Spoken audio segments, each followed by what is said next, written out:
Buenos días desde Ciudad de México. Como veis, estoy aquí en la capital de este enorme país, este magnífico país. El conductor que me ha traído al hotel se pasó un buen rato mientras veníamos hablando de cómo ha cambiado su clientela en los últimos meses. Me dijo, con esa naturalidad que solo tiene quien observa desde el asiento delantero de un coche la vida, me dijo algo así como que antes paraban a cenar a cualquier hora mis clientes y ahora muchos me dicen que no tienen hambre, que se están inyectando algo. Luego se quedó callado un buen rato el hombre, como si él mismo no supiera bien qué hacer con esa información, pero lo que ese conductor estaba describiendo ayer por la noche sin saberlo no era un cambio de hábitos alimentarios, era el primer síntoma visible de una transformación económica que muy pocos están midiendo con la profundidad que yo creo que merece. Porque cuando millones de personas empiezan a tener menos hambre, no por pobreza, no por crisis, sino por química, lo que está temblando no es la mesa, es el sistema entero. Puede parecer una exageración, pero los datos dicen lo contrario, y lo que hoy voy a contarte tiene ramificaciones que van desde el pasillo de snacks de un supermercado en Polanco hasta los informes de resultados trimestrales de las mayores empresas de alimentación del planeta. Quédate, porque vamos a examinar cómo un fármaco diseñado para la diabetes está empezando a reconfigurar la demanda global de alimentos, a desafiar el modelo económico basado en el consumo compulsivo y a plantear una pregunta filosófica que nadie quiere hacerse. ¿Qué ocurre cuando el ser humano deja de tener hambre? Para entender lo que está pasando hay que empezar por un estudio que publicó la Universidad de Cornell en el Journal Marketing Research a finales del año pasado. Es probablemente el análisis más riguroso que existe hasta la fecha sobre el impacto de los agonistas del receptor GLP-1, es así como se llaman los fármacos como Ozempic, Wegovy, Mounjaro, son diversos, en el comportamiento de compra real de los hogares. Ese estudio se centraba en eso, no en encuestas de opinión. Datos transaccionales de más de 150.000 hogares en Estados Unidos, cruzados con información sobre quién empezó a medicarse, cuándo y por qué. Los números que nadie esperaba. El hallazgo principal en los 6 primeros meses de tratamiento es que los hogares con al menos un usuario de GLP-1, que es como se llama, reducen su gasto en alimentación un 5,3%. En hogares de renta alta la caída es del 8%. El gasto en economía, digamos, vinculada a la comida rápida y en cafetería cae un 8%. Y los ultraprocesados más calóricos, los snacks salados, la bollería, las galletas, se desploman cerca de un 10%. Quédate con este dato, un 10%. De caída de snacks salados, luego va a ser clave, ya verás. Pero de momento lo que sabemos es que estos números revelan, no es solo una dieta, es una alteración de la demanda provocada por la biología.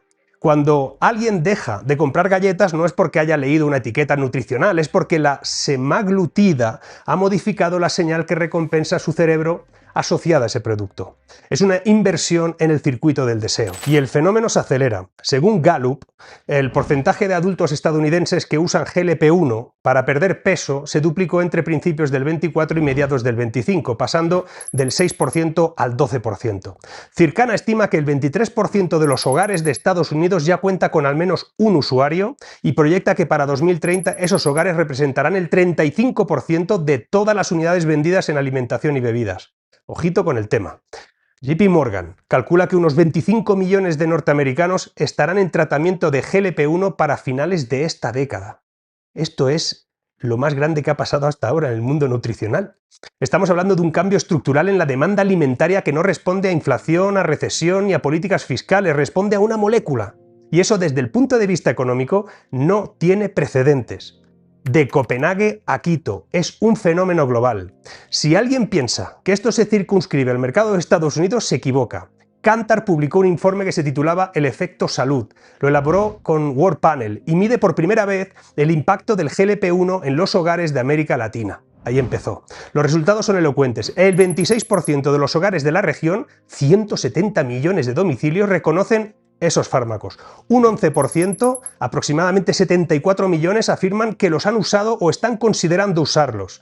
Ecuador lidera ese interés con un 45% por encima del promedio regional. Y México aquí, por ejemplo, o Centroamérica también registran niveles superiores a la media. Lo revelador, amigos, no es la adopción, es la consecuencia. Los consumidores que usan o consideran usar GLP-1 reportan haber reducido la compra de bebidas azucaradas en un 60%, de alimentos grasos en un 55% y que los productos con alto contenido de azúcar los han rebajado en un 51%. No estamos ante una moda de California, estamos ante un cambio de comportamiento masivo en marcha, con epicentro en mercados donde la industria de ultraprocesados es dominante y donde la cultura del consumo fuera del hogar vertebra buena parte de la economía informal. En México, donde estoy hoy, y donde la obesidad afecta a más del 36% de la población adulta, y donde las bebidas azucaradas representan un porcentaje altísimo del gasto alimentario, la penetración de estos fármacos en las clases medias altas va a actuar como detonante. Lo decía Ludwig von Mises, que escribió algo así como que la acción humana es siempre racional desde el punto de vista del actor, y la racionalidad de millones de personas está empezando a incluir una inyección semanal en su cálculo de bienestar. Y eso cambia las reglas del juego económico. El paradigma se ha roto. Hasta ahora hemos visto cómo un fármaco diseñado para la diabetes está provocando caídas medibles en el gasto alimentario de los hogares, tanto en Estados Unidos como en el resto del mundo. Y está alterando la composición de la cesta de la compra con una intensidad que ni los impuestos al azúcar ni las campañas de salud pública habían logrado hasta ahora. Pero ¿qué pasaría si este fenómeno dejara de ser un ajuste sectorial y se convirtiera en una fuerza deflacionaria estructural capaz de redefinir incluso el modelo de crecimiento basado en el consumo? Porque durante décadas, estaréis convencidos de esto, lo sabréis, compartiréis esto conmigo, la economía moderna ha funcionado con un motor muy sencillo: estimular el deseo. Publicidad, dopamina, azúcar, conveniencia, crédito fácil, todo diseñado para que quieras más, para que compres más, para que consumas más. El PIB crece cuando la demanda crece, y la demanda crece cuando el hambre no se sacia. Ahora aparece algo que nace exactamente por lo contrario: reduce el hambre, no desde fuera, con una regulación o un impuesto, desde dentro, con una modificación bioquímica del circuito que recompensa tu cerebro. Y cuando reduces el deseo, reduces el consumo, y cuando reduces el consumo empiezas a tocar el corazón del sistema económico global. KPMG ha puesto cifras a esta intuición. Estima que los usuarios de GLP-1 reducen su ingesta calórica anual en un 21% y su gasto mensual en el supermercado en un 31%.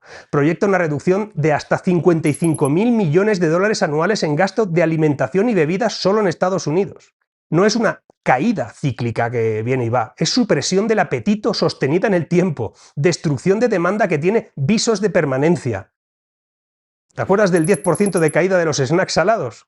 Pues no es solo un número, es un estudio de Cornell. En un indicador adelantado, los snacks salados son una de las categorías de mayor margen de la industria alimentaria, construida sobre la compra impulsiva, el packaging adictivo y la colocación estratégica junto a la caja. Cuando esa categoría cae un 10% en los hogares medicados, y esos hogares van a representar más de un tercio del mercado en 5 años, aquí lo que se tambalea no es una línea de producto, es un modelo de negocio entero. También lo dijo Adam Smith. Advirtió que el consumo es el único fin y propósito de toda la producción. Si el fin se reduce, la producción no va a tener sentido. La paradoja incómoda. Hay algo todavía más inquietante, y es que la reducción del consumo alimentario no viene acompañada de un aumento equivalente en hábitos saludables. No. Los datos de Gallup dicen que aunque la tasa de obesidad en Estados Unidos ha bajado por primera vez en años, los hábitos generales de salud de los adultos de Estados Unidos han empeorado respecto a 2019. Es de locos, pero menos actividad física, menos disciplina alimentaria, tipo autónomo, menos chequeos preventivos de forma proporcional al cambio. Dicho de otro modo, no estamos siendo más saludables, estamos externalizando la salud a una inyección, y cuando esa inyección se interrumpe, un tercio de los usuarios abandona durante el primer año según los datos de Cornell. Y si eso es así, el gasto alimentario vuelve a niveles previos y la cesta se vuelve incluso menos saludable que antes de empezar, con los repuntes especialmente en categorías como la bollería. Pero eso plantea una paradoja, porque los que pueden pagar el fármaco dejan de consumir, los que no siguen atrapados en el modelo del hiperconsumo barato. Aquí hay una desestructuración social en ciernes. Los que empiezan y abandonan, que quedan peor que al principio. No es exactamente una revolución sanitaria que el marketing farmacéutico prometía, hay algo más profundo. Los GLP-1 no solo suprimen el hambre. Estudios recientes incluidos en un ensayo publicado en 2025 sobre el consumo de alcohol muestran que esos fármacos reducen también el deseo de beber, de fumar y potencialmente otras conductas compulsivas vinculadas al sistema de recompensa. No quiero ni pensar qué es lo que reduce también. Bueno, estamos literalmente ante una intervención farmacológica en el deseo humano. No están regulando el mercado, están regulando de algún modo al propio ser humano.